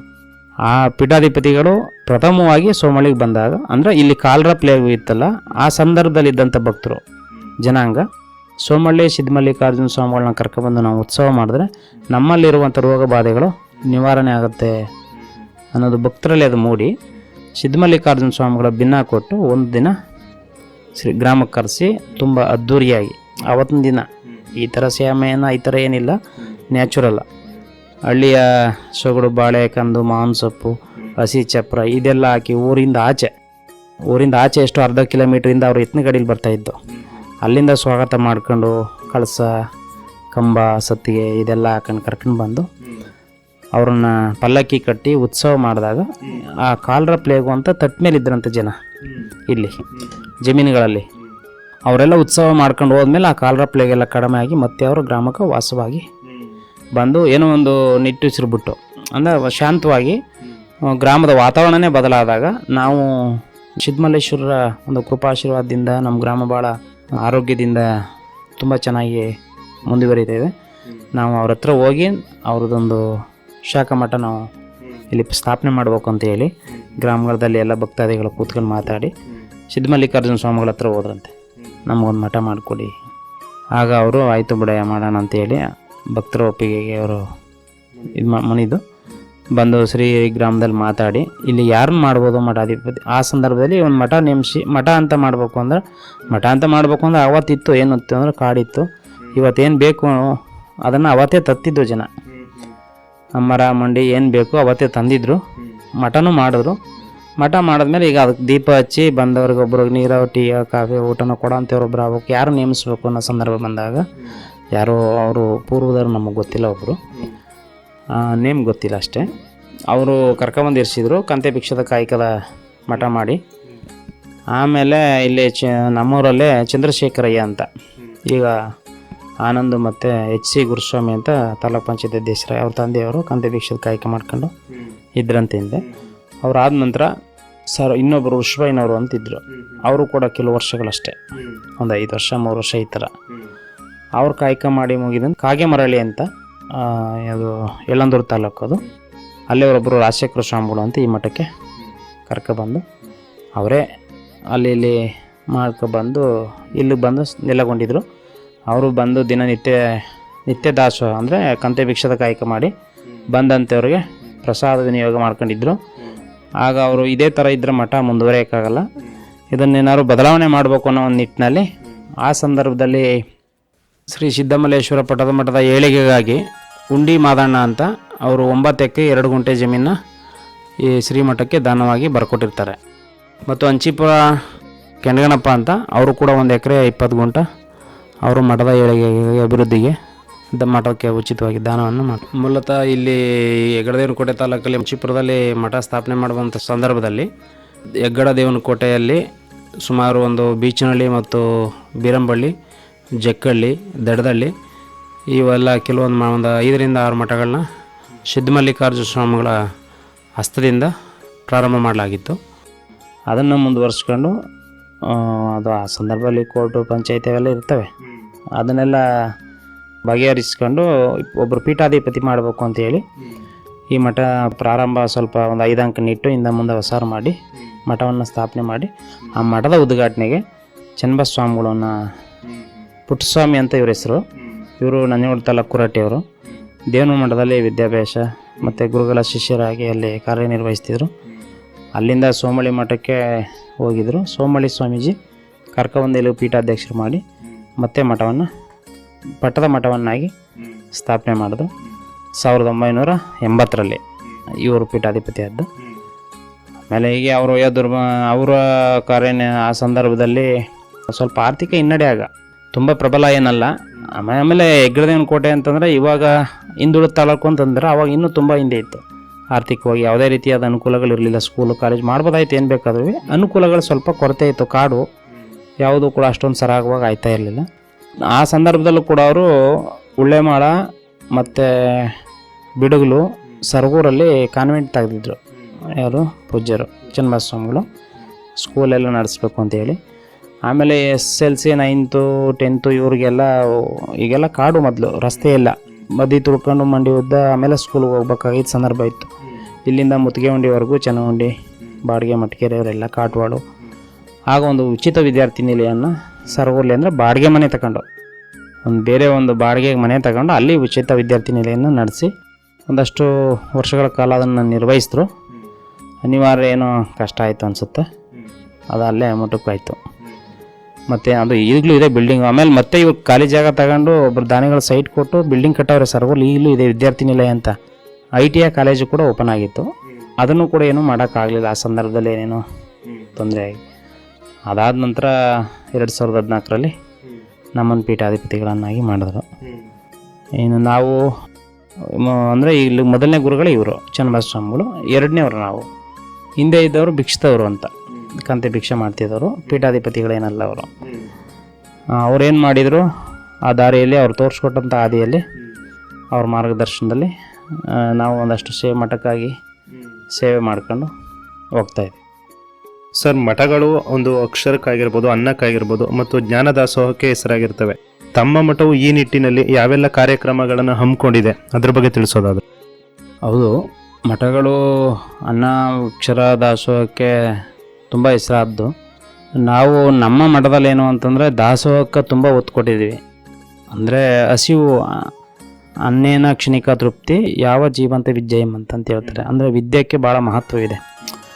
ಒಬ್ಬ ವ್ಯಕ್ತಿಗೆ ಒಂದು ತುತ್ತು ಅನ್ನ ಕೊಟ್ಟು ಅವನು ವಿದ್ಯೆ ಅರ್ಹತೆ ಅಂತ ಮಾಡಿದ್ರೆ ಅವನ ಅನ್ನವನ್ನು ಅವನು ಉಡ್ಸ್ಕೊಳ್ಳುವಂಥ ಸಂದರ್ಭನೂ ಕೂಡ ಆಗುತ್ತೆ. ಈಗ ನೋಡಿ, ಅನ್ನ ಬೆಳಗ್ಗೆ ತಿಂದರೆ ಮಧ್ಯಾಹ್ನ ಕಸಿತದೆ, ಆದರೆ ವಿದ್ಯೆ ಅವ್ನು ಎಲ್ಲಿ ಬೇಕಾದರೂ ಹೋಗಿ ಅನ್ನ ಹುಟ್ಟಿಸ್ಕೋಬೋದು. ಆ ಸಂದರ್ಭದಲ್ಲಿ ಅನಿವಾರ್ಯ ಆಗಲಿಲ್ಲ. ನಮ್ಮ ಮಠದಲ್ಲಿ ನಿರಂತರವಾಗಿ ಅನ್ನದಾಸೋಹವನ್ನು ಅದನ್ನು ಕೂಡ ನಾವು ಹಿರಿಯ ಪೂಜ್ಯರಿಂದ ಕಲ್ತಿದ್ದು. ಯಾಕೆ ಅಂತಂದರೆ ಅದೊಂದು ಘಟನೆ ಇದೆ, ಅದನ್ನು ಕೂಡ ಹಂಚ್ಕೊಳ್ಳೋಕೆ ಇಷ್ಟಪಡ್ತೀನಿ. ನಾನು ಬಾಲ್ಯ ಅವಾಗೇನು ನಾವು ತುಂಬ ಇದಾಗಿರಲಿಲ್ಲ. ಒಂದು 12 ಗಂಟೆ 1 ಗಂಟೆ ರಾತ್ರಿ ನಾನು ಮಲಗಿದ್ದೆ. ನಮ್ಮ ಪರಮ ಪೂಜ್ಯ ಚನ್ನಬಸವ ಸ್ವಾಮಿಗಳು ಮಲಗಿದ್ರು ಕೂಡ. ಆಗ ಈಗ ಇದಿರಲಿಲ್ಲ, ಈ ಬಿಲ್ಡಿಂಗ್ ಎಲ್ಲ ಇರಲಿಲ್ಲ, ಹಂಚಿನ ಮನೆ ಇತ್ತು. ಒಂದು ಇಟ್ಟು ಮತ್ತು ಹೊಸಾರು ಎರಡೇ ಇತ್ತು. ಅವರು ನಾನು ಹೊಸಾರಲ್ಲಿ ಮಲಗಿದ್ದೆ, ಅವ್ರು ಒಂದಿಟ್ಟು ಹೊರಗಡೆ ಮಲಗಿದ್ದು.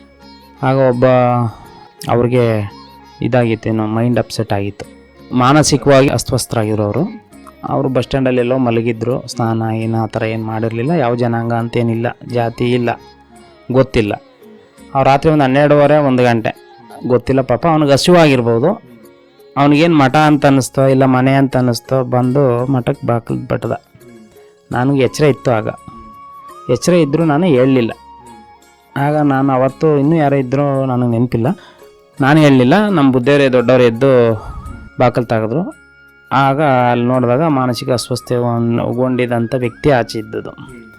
ಅವ ಏನಪ್ಪ ಇಷ್ಟೊತ್ತಲು ಬಂದಿದೆ ಇದ್ಯಾಕ ಅಂತ ಅವ್ರು ಕೇಳಿದಾಗ, ಹೊಟ್ಟೆ ಹಸಿತದ, ಅನ್ನ ಬೇಕು ಅಂತ ಅವನು ಕೇಳ್ದ. 12 ಗಂಟೆ ಆಗಿತ್ತು ಆ ಸಮಯ. ಅನ್ನ ಇರಲಿಲ್ಲ ಮಠದಲ್ಲಿ, ಅನ್ನ ಖಾಲಿ ಆಗಿತ್ತು, ಸಾಂಬಾರಿತ್ತು. ಆಗ ಬುದ್ಧಿಯವರು ಅವರೇ ಹೋಗಿ ಅಡುಗೆ ಮನೆಗೆ ಸ್ವತಃ ಪಾತ್ರೆ ಎಲ್ಲ ನೋಡಿ ಆಮೇಲೆ ಬಂದರು. ಯಾಕೆ ಅಂತಂದ್ರೆ ಅನ್ನ ಇರಲಿಲ್ಲ ಅಲ್ಲಿ. ಆಮೇಲೆ ಬಂದು ನನ್ನ ಎಡಿಸಿದ್ರು. ಅಂದರೆ ನಾನು ಎಚ್ಚರವಾಗಿದ್ದೆ. ಅವ್ರು ಬಾಗಿಲು ತೆಗೆದಾಗ ಅವ್ರು ಅಡುಗೆ ಮನೆ ಅಂದರೆ ಅನ್ನ ಇದ್ದಿದ್ರೆ ಅವ್ರು ನನಗೆ ಹೇಳಿಸ್ತಿರ್ಲಿಲ್ಲ. ಅನ್ನ ಅವರೇ ಕೊಟ್ಟಿರೋರು ಅನಿಸುತ್ತೆ. ನಾನು ಹೇಳಿಸಿ ಪಾಪ ಹೊಟ್ಟಷ್ಟು ಬಿಡ್ದ ಅನಿಸುತ್ತೆ. ಪಾಪ ಬಂದು ಇಷ್ಟೊತ್ತಿನ ರಾತ್ರಿ ಅನ್ನ ಕೇಳ್ತಾನೆ, ಮಾಡಿಕೊಟ್ಬಿಡೆ ಒಂಚೂರು ಅಂತ ಹೇಳಿದ್ರು. ನನಗೆ ಅದು ಆವತ್ತಿನ ದಿನ ಏನಿಸ್ತೀನಿ, ಬುದ್ಧಿಯವ್ರಿಗೆ ಏನು ಮಾಡೋಕ್ಕೆ ಕೆಲಸ ಇಲ್ಲ, ನಮ್ಮನ್ನೆಲ್ಲ ಸಾಕು ಮಾಡ್ತಾರೆ ಅನ್ಕೊಂಡು ಬೈಕೊಂಡು ಮಾಡಿ ಕೊಟ್ಟಿದ್ದೀನಿ. ಕೊಟ್ಟಿರೋದು ಸತ್ಯ. ಅದು ಎಷ್ಟೋ ನಾನು ಪೀಠಾಧಿಪತಿಗಳಾದ್ಮೇಲೆ ಅದನ್ನು ಎಷ್ಟೋ ಸಾರಿ ನೆನೆಸ್ಕೊಂಡಿರ್ತೀನಿ. ಅನ್ನ ಹಾಕೋದು ಅಂತಂದರೆ ಹಸಿವಿಲ್ಲದೆ ಇರೋನ್ರಿಗೆ ಅನ್ನ ಹಾಕಿದ್ರೆ ಆಗಲ್ಲ, ಹಸಿವಿರೋನ್ಗೆ ಅನ್ನ ಹಾಕಿದ್ರೆ ಅದು ಭಗವಂತನಿಗೆ ತಲುಪುತ್ತೆ. ನಾವು ಯಾರೋ ಗೊತ್ತಿರೋ ವ್ಯಕ್ತಿಗೆ ಅನ್ನ ಹಾಕೋದಲ್ಲ, ಇಲ್ಲ ಯಾರೋ ಏನೋ ಕೊಡ್ತಾರೆ ನಮ್ಗೆ ಆ ವ್ಯಕ್ತಿ ಅಂತ ಅನ್ನ ಹಾಕೋದಲ್ಲ, ಅವನಿಂದ ಏನು ಬಯಸ್ತೆ ಅನ್ನ ಹಾಕೋದಲ್ಲ. ಅದು ನಿಜವಾದ ದಾಸೋಹನ ಭಾವನೆ ಇಟ್ಕೊಂಡು ಅವರು ಮಾಡಿರೋವಂಥ ಕಾರ್ಯಗಳನ್ನ ನಾವು ನೆನಪು ಮಾಡ್ಕೊಂಡು ಅದನ್ನು ನಾನು ಮುಂದುವರ್ಸ್ಕೊಂಡು ಹೋಗ್ತಾ ಇದ್ದೀನಿ. ಸರ್, ಇಲ್ಲಿ ದಿನನಿತ್ಯ ನಡೆಯುವಂತಹ ಒಂದು ಪೂಜಾ ಕೈಂಕರ್ಯಗಳಾಗಿರ್ಬೋದು, ಹಾಗೂ ವಿಶೇಷವಾಗಿ ಪಾಲಿಸಿಕೊಂಡು ಬಂದಿರುವಂತಹ ಮಠದ ಸಂಪ್ರದಾಯಗಳಾಗಿರ್ಬೋದು, ಜೊತೆಗೆ ಶಿವರಾತ್ರಿ ಅಥವಾ ಕಾರ್ತಿಕ ಮಾಸದ ಸಂದರ್ಭಗಳಲ್ಲಿ ಇಲ್ಲಿ ನಡೆಯುವಂತಹ ವಿಶೇಷ ಪೂಜೆ ಪುನಸ್ಕಾರಗಳ ಬಗ್ಗೆ ಒಂದಷ್ಟು ಮಾಹಿತಿಯನ್ನು ತಿಳಿಸ್ಕೊಡೋದಾದರೆ? ಅಂದರೆ ಸರ್, ಇಲ್ಲಿ ನಾವು ಮಾರ್ಚಲ್ಲಿ ಮಾಘ ಮಾಸ ಕೃಷ್ಣ ಪಕ್ಷದಲ್ಲಿ ಪ್ರತಿ ವರ್ಷವೂ ಕೂಡ ಆರಾಧನೆ ಮಾಡುವಂಥ ವಾರ್ಷಿಕ ಆರಾಧನೆ ಮಾಡುವಂಥ ಕಾರ್ಯಕ್ರಮ ಇದೆ. ಪ್ರತಿನಿತ್ಯ ಬೆಳಗ್ಗಿನ ಜಾವ 5 ಗಂಟೆಗೆ ನಾವು ಎದ್ದು ಇಷ್ಟಲಿಂಗ ಪೂಜೆಯನ್ನು ಮುಗಿಸಿರ್ತೀವಿ. ಅಂದರೆ ಇಲ್ಲಿ ಯಾರು 3-4 ತಲೆಮಾರಾಗಿ ಒಂದು 150-200 ಶತಮಾನಗಳು ಕಳೆದಿದ್ರೆ ಒಂದಷ್ಟು ಜನ ಹಿರಿಯರ ಗದ್ದಿಗೆ ಇವೆಲ್ಲ ಇರೋದು, ರುದ್ರಾಭಿಷೇಕ ಪೂಜೆಗಳೆಲ್ಲ ಇರುತ್ತಿದ್ದು ಅದೇನಿಲ್ಲ. ನಾವೇನಿದ್ದೀವಿ ಈಗ ನಾವು ಇಷ್ಟಲಿಂಗ ಪೂಜೆಯನ್ನು ಮಾಡ್ತೀವಿ. ಪ್ರತಿ ಮಾಘ ಮಾಸ ಕೃಷ್ಣ ಪಕ್ಷದಲ್ಲಿ ಮಠದ ಕಾರ್ಯಕ್ರಮ ಕೈಗೊಳ್ತೀವಿ. ಜೊತೆಗೆ ಕಾರ್ತಿಕ್ ಮಾಸದಲ್ಲಿ ದೀಪಾರಾಧನೆ, ಕೆಲವು ಸಂದರ್ಭ ದಾಸೋಹನ ಮಾಡ್ತೀವಿ, ಕೆಲವು ಸಂದರ್ಭ ದೀಪ ಹಚ್ಚಿ ಪೂಜೆಯನ್ನು ಮುಗಿಸ್ಕೊಡ್ತೀವಿ. ಧನುರ್ಮಾಸದಲ್ಲಿ ಪ್ರತಿನಿತ್ಯ 3 ಗಂಟೆಗೆ ಎದ್ದು ಇಷ್ಟಲಿಂಗ ಪೂಜೆ ಮಾಡಿ ಪ್ರತಿನಿತ್ಯ ಗ್ರಾಮದ ಸದ್ಭಕ್ತರೆಲ್ಲ ಕೂಡ ಬರ್ತಾರೆ. ಮಹಿಳೆಯರಾಗ್ಬೋದು, ಪುರುಷರಾಗ್ಬೋದು, ಎಲ್ಲ ಅವ್ರವ್ರ ಮನೆಯಲ್ಲೇ ಪೂಜೆ ಮಾಡ್ಕೊಂಡು ಎಲ್ಲ ಬರ್ತಾರೆ ಮಠಕ್ಕೆ. ನಮಸ್ಕಾರ ಮಾಡಿ ಮಠದಲ್ಲಿ ಪ್ರತಿನಿತ್ಯ ಅವರೇ ದಾಸೋಹಕ್ಕೂ ಕೂಡ ಅವರೇ, ಇವತ್ತು ಒಬ್ಬರು ನಾಳೆ ಒಬ್ಬರು ಅಂತ ಅವರೇ ವಹಿಸ್ಕೊಂಡು ಪ್ರತಿನಿತ್ಯ ದಾಸೋಹಕ್ಕೆ ಏನು ಬೇಕು ಅಂತಂದು ಹಾಕ್ತಾರೆ. ನಾವು ಮಾಡಿ ಅದನ್ನು ಪ್ರಸಾದನ ಅವ್ರಿಗೆ ವ್ಯವಸ್ಥೆ ಮಾಡಿ ಕೊಡ್ತೀವಿ. ಈ ಒಂದು ನಿಟ್ಟಿನಲ್ಲಿ ಕಾರ್ಯಕ್ರಮ ಮಾಡ್ಕೊಂಡು ಹೋಗ್ತಾಯಿದ್ದೀವಿ. ಸರ್, ಇಂದಿನ ಒಂದು ಆಧುನಿಕ ಯುಗದಲ್ಲಿ ಯುವ ಪೀಳಿಗೆಗೆ ಆಧ್ಯಾತ್ಮಿಕ ಸಂಸ್ಕಾರ ನೀಡಲು ಮಠವು ಯಾವ ರೀತಿಯ ಒಂದು ಹೊಸ ಯೋಜನೆಗಳನ್ನು ಕೈಗೆತ್ತಿಕೊಳ್ತಾ ಇದೆ, ಅದ್ರ ಬಗ್ಗೆ ತಿಳಿಸೋದಾದರೆ? ಸರ್, ಇದು ತುಂಬ ಮುಖ್ಯವಾದಂಥ ವಿಚಾರ. ನಾವು ಯುವ ಪೀಳಿಗೆಗೆ ಎಲ್ಲ ಸನ್ಮಾರ್ಗದಲ್ಲಿ ಹೋಗ್ಬೇಕು, ದುಡಿಬೇಕು, ಕಾಯಕ ಮಾಡಬೇಕು. ಮತ್ತು ನಮ್ಮಲ್ಲಿ ಏನಾದರೂ ಒಂದು ನಾನು ಮನಸ್ಸಲ್ಲಿ ಸಂಕಲ್ಪ ಮಾಡಿದ್ದೀನಿ, ನಮ್ಮ ಯುವ ಪೀಳಿಗೆ, ನಮ್ಮ ಗ್ರಾಮ ಅಂತೆಲ್ಲ, ಜಾತಿ ಧರ್ಮ ಅಂತಲ್ಲ, ಯುವ ಪೀಳಿಗೆಗೆ ಆಗುವಂಥ ಈಗ ಎಷ್ಟೋ ಜನ ವಿದ್ಯಾರ್ಥಿಗಳು ವಿದ್ಯಾಭ್ಯಾಸ ಮುಗಿಸಿ ಹಳ್ಳಿಲೇ ಉಳಿದ್ಬಿಟ್ಟವ್ರೆ. ಏನಾದ್ರು ಒಂದು ಟ್ರೈನಿಂಗ್ ಸೆಂಟರ್ ತೆಗಿಬೇಕು ಅನ್ನೋ ಆಸೆ ಇದೆ. ಈಗ ಏನಾಗಿದೆ ಅಂತಂದರೆ, ಈಗ ಒಬ್ಬ ಪ್ಲಂಬಿಂಗ್ ಕೆಲಸ ಆಗ್ಬೋದು, ಆ ವೃತ್ತಿ ಅದೇನು ಕಡಿಮೆ ವೃತ್ತಿ ಅಲ್ಲ. ಅವ್ನು ನಿತ್ಯ ಶ್ರದ್ಧಾ ನಿಷ್ಠೆಯಿಂದ ಅವ್ನು ಕೆಲಸ ಮಾಡೋ 1 ತಿಂಗಳಲ್ಲಿ 1 ಲಕ್ಷ ಸಂಪಾದನೆ ಮಾಡುವಂಥ ಸಂದರ್ಭ ಇದೆ. ಒಂದು ವೈರಿಂಗ್ ಕೆಲಸ ಆಗಿರ್ಬೋದು, ಒಂದು ನಲ್ಲಿ ಅದು ಪ್ಲಂಬಿಂಗ್ ಆಯಿತು, ವೈರಿಂಗು, ಮತ್ತು ಇನ್ನು ಈಗ PC ಸಣ್ಣ ಪುಟ್ಟ ಉದ್ಯೋಗಗಳು ಹೋಗುವಂಥ ಅವಕಾಶಗಳು, ಕಂಪ್ಯೂಟರ್ ಸೆಂಟರು, ಈ ಥರ ಎಲ್ಲ ಮುಂದೆ ಯುವಕರಿಗೆ ಅದನ್ನು ಕಲ್ಪಿಸ್ಕೊಡ್ಬೇಕು ಅನ್ನೋ ಭಾವನೆ ಇದೆ. ಅದನ್ನು ಮಾಡ್ತೀನಿ.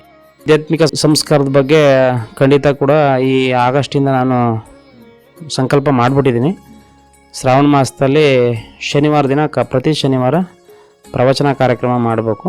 ಯಾಕೆ ಅಂತಂದರೆ ಇವತ್ತಿನ ದಿನದಲ್ಲಿ ಆಧ್ಯಾತ್ಮಿಕ ಸಂಸ್ಕಾರ ತುಂಬ ಭಾಳ ಮುಖ್ಯವಾದದ್ದು. ಯುವಕರು ನೋಡ್ತಿದ್ದಾಗೆ ಎಲ್ಲ ಸಂಸ್ಕಾರ ಒಂದು ದಾರಿಯನ್ನು ಬಿಟ್ಟು ಬೇರೆ ದಾರಿಯಲ್ಲಿ ಹೋಗುವಂಥದ್ದು ಹೆಚ್ಚು ಕಾಣ್ತಾ ಇದೆ ನಮಗೆ. ಅದರಿಂದ ಅವ್ರಿಗೆ ಮತ್ತೆ ನಾವು ನಮ್ಮ ಧರ್ಮದಲ್ಲಿ ನಾವು ಇದು ಮಾಡಬಾರ್ದು, ಇದನ್ನು ಮಾಡಬೇಕು ಅನ್ನೋ ಮನದಟ್ಟು ಅವ್ರನ್ನ ಮಾಡಿ ಆ ಒಂದು ಕಾರ್ಯಕ್ರಮವನ್ನು ಮಾಡಿ ಅವ್ರಿಗೆ ಏನಾದರೂ ಒಳ್ಳೆಯ ಸಂಸ್ಕಾರವನ್ನು ಕೊಡಬೇಕು ಅನ್ನೋದು ನಿರ್ಧಾರ ಇದೆ ನಮಗೆ. ಶ್ರಾವಣ ಮಾಸದಲ್ಲಿ ಪ್ರವಚನ ಕಾರ್ಯಕ್ರಮ ನಡೆಸ್ತೀನಿ. ಕೊನೆಯದಾಗಿ ನಮ್ಮ ಜನಧ್ವನಿ ಕೇಳುಗರಿಗೆ ಹಾಗೂ ತಾಲೂಕಿನ ಜನತೆಗೆ ಮತ್ತು ಈ ಕ್ಷೇತ್ರಕ್ಕೆ ಬರುವಂತಹ ಭಕ್ತರಿಗೆ ನೀವು ನೀಡಲು ಬಯಸುವಂತಹ ಸಂದೇಶ ಏನು, ಅದ್ರ ಬಗ್ಗೆ ತಿಳಿಸೋದಾದರೆ? ನಾನು ಕಂಡಂಗೆ ಹೆಗ್ಗಡದೇವನ ಕೋಟೆ ಮತ್ತು ಸರಗೂರು ತಾಲೂಕಿನಲ್ಲಿರುವಂಥವರೆಲ್ಲ ರೈತಾಪಿ ಜೀವನದವರು, ಎಲ್ಲ ವೃತ್ತಿಯಲ್ಲಿ ವ್ಯವಸಾಯ ವೃತ್ತಿ ಜಾಸ್ತಿ. ಭಗವಂತ ಅವರಿಗೆಲ್ಲ ಒಳ್ಳೆಯ ಆರೋಗ್ಯ ಸೌಭಾಗ್ಯವನ್ನು ಕೊಟ್ಟು ಕಾಪಾಡಲಿ. ಕಾಲಕ್ಕೆ ತಕ್ಕಂತೆ ಮಳೆ ಬೆಳೆ ಅವ್ರ ನಿರೀಕ್ಷೆಗಂತೆ ಆಗಲಿ. ನಾವು ಏನು ಭಾವಿಸಿದ್ದೀವಿ ಅಂತಂದರೆ, ಕೃಷಿ ಮಾಡುವವನ ಮನೆಯಲ್ಲಿ ಇಷ್ಟಲಿಂಗ ಪೂಜೆ ಮಾಡುವವನ ಜನ್ಮವೇ ಪಾವನ ಅಂತ. ಅಂದರೆ ನಮ್ಮ ಹೆಗ್ಗಡದೇವನ ಕೋಟೆ ತಾಲೂಕಲ್ಲಿ ಕೃಷಿ ಮಾಡುವಂಥವ್ರು ಜಾಸ್ತಿ. ಅವ್ರ ಮನೇಲಿ ಇಷ್ಟಲಿಂಗ ಪೂಜೆ ಮಾಡ್ತಾಯಿದ್ದೀನಿ ಅಂದರೆ ಅವರಲ್ಲ, ನಾನು ಪಾವನ ಆದೆ ಅಂತ ನಾನು ಭಾವಿಸಿದ್ದೀನಿ. ಹಾಗಾಗಿ ಭಗವಂತನ ಕೃಪಾಶೀರ್ವಾದ ಅವರೆಲ್ಲರ ಮೇಲೂ ಇರಲಿ. ಅವರೆಲ್ಲ ಸಮೃದ್ಧಿಯಾಗಿ ಚೆನ್ನಾಗಿ ಸಂತೋಷವಾಗಿ ಆರೋಗ್ಯವಾಗಿದ್ದರೆ ನಾವೆಲ್ಲ ಚೆನ್ನಾಗಿರ್ತೀವಿ ಅನ್ನೋದು ನನ್ನ ಒಂದು ಆಶಯ. ಶುಭವಾಗಲಿ. ಸರ್, ಈ ಒಂದು ಮಠದ ದಿವ್ಯ ಸನ್ನಿಧಿಯ ಇತಿಹಾಸವನ್ನು ಹಾಗೂ ಮಠದ ಶ್ರೇಷ್ಠ ಪರಂಪರೆಯನ್ನು ಇಷ್ಟು ಅರ್ಥಪೂರ್ಣವಾಗಿ ನಮಗೆ ಹಾಗೂ ನಮ್ಮ ಕೇಳುಗರಿಗೆ ತಿಳಿಸಿಕೊಟ್ಟಿದ್ದಕ್ಕಾಗಿ ತಮಗೆ ತುಂಬ ಹೃದಯದ ಧನ್ಯವಾದಗಳು ಸರ್. ನಮಸ್ಕಾರ. ಶ್ರೀಮಠದಲ್ಲಿ ಈಗ ಮುಂದಿನ ನಮ್ಮ ಸಮಾಜದ ಏಳಿಗೆಗಾಗಿ ಒಂದು ಯುವಕರ ಒಂದು ಪ್ರೇರೇಪಣೆಗೆ, ಅಂದರೆ ಯುವಕರ ಒಂದು ಮುಂದಿನ ಭವಿಷ್ಯಕ್ಕಾಗಿ ಮಠದಲ್ಲಿ ಈ ಪ್ರವಚನ ಇತ್ಯಾದಿ ಕಾರ್ಯಕ್ರಮಗಳು, ಕೆಲವೊಂದು ಟ್ರೈನಿಂಗ್ ಸೆಂಟ್ರ್ಗಳು ಮತ್ತು ಎಜುಕೇಷನ್ ಟ್ರಸ್ಟ್ ಮಾಡಿ ವಿದ್ಯಾನಿಲಯವನ್ನು ತೆರೆದು ಒಂದು ಈ ಸಮಾಜಕ್ಕೆ ಏನಾದರೂ ಕೊಡುಗೆ ಕೊಡಬೇಕು ಅನ್ನೋದು ನಮ್ಮ ಆಶಯ. ಹಾಗೆ ಎಲ್ಲ ಸದ್ಭಕ್ತರು ಕೂಡ ಸನ್ಮಾರ್ಗದಲ್ಲಿ ಸತ್ಯಶುದ್ಧ ಕಾಯಕದಿಂದ ಕಾರ್ಯಸೊಪ್ಪಾದರೂ ಕೂಡ, ಕಾಯಕದಿಂದ ಬದ್ದದ್ದು ಕಾರ್ಯಸೊಪ್ಪಾದರೂ ಕೂಡ ಪಂಚಾಮೃತಕ್ಕೆ ಸಲ್ಲುವುದಯ ಅಂತ. ಎಲ್ಲ ಕಾಯಕ ಮಾಡೇ ಪ್ರಸಾದ ಮಾಡೋದು ತುಂಬ ಉತ್ತಮವಾದದ್ದು. ಕಾಯಕ ಕೈಲಾಸ ಅಂತ ಬಸವಣ್ಣವ್ರು ಹೇಳಿದ್ದಾರೆ. ಪಾಲಿಸಿ ಒಳ್ಳೆಯ ಸನ್ಮಾರ್ಗ, ಒಳ್ಳೆಯ ಸತ್ಯ ಶುದ್ಧ ನಡೆಯಲ್ಲಿ ಎಲ್ಲ ನಡಿಬೇಕು ಅಂತ ಮನಸ್ಪೂರ್ವಕವಾಗಿ ನಾನು ಕೇಳ್ಕೊತೀನಿ. ನನ್ನ ಶಕ್ತಿ ಮೀರಿ ನನ್ನಿಂದ ಏನಾಗ್ಬೋದು ಈ ಸಮಾಜಕ್ಕೆ ಅದನ್ನು ಮಾಡ್ತೀನಿ ಅಂತ ಹೇಳೋಕ್ಕೆ ಇಷ್ಟಪಡ್ತೀನಿ. ಭಗವಂತ ಎಲ್ಲರಿಗೂ ಒಳ್ಳೇದು ಮಾಡಲಿ. ಇದೇ ರೀತಿ ಮತ್ತೊಂದು ದೇವಾಲಯದ ವಿಶೇಷತೆ ಕುರಿತು ಅಥವಾ ಮತ್ತೊಂದು ಮಠದ ವಿಶೇಷತೆ ಕುರಿತು ಮುಂದಿನ ನಮ್ಮೂರ ವೈಭವ ಕಾರ್ಯಕ್ರಮದಲ್ಲಿ ತಮ್ಮೆಲ್ಲರನ್ನೂ ಭೇಟಿಯಾಗುತ್ತೇನೆ. ಅಲ್ಲಿಯವರೆಗೂ ಕೇಳ್ತಾ ಇರಿ ಜನಧ್ವನಿ ಸಮುದಾಯ ಬಾನುಲಿ ಕೇಂದ್ರ 90.8 ಕಂಪನಾಂಕದಲ್ಲಿ ಸರಗೂರಿನಿಂದ ಪ್ರಸಾರವಾಗುತ್ತಿದೆ. ಧನ್ಯವಾದಗಳು. ಸುಂದರಂ ಸೌಮನಾಥೇಶ್ವರಂ ಶ್ರೀಶೈಲಮಂದಿರಂ ಶ್ರೀಮಲ್ಲಿಕಾರ್ಜುನಂ ಉಜ್ಜಯಿನಿಪುರ ಮಹಾಕಾಳೇಶ್ವರಂ ವೈದ್ಯನಾಥೇಶ್ವರಂ ಮಹಾಭೀಮೇಶ್ವರಂ ಅಮರಲಿಂಗೇಶ್ವರಂ ರಾಮಲಿಂಗೇಶ್ವರಂ ಕಾಶಿ ವಿಶ್ವೇಶ್ವರಂ ಪರಂ ಕೃಷ್ಣೇಶ್ವರಂ ತ್ರ್ಯಂಬಕಾಧೀಶ್ವರಂ ನಾಗಲಿಂಗೇಶ್ವರಂ ಶ್ರೀ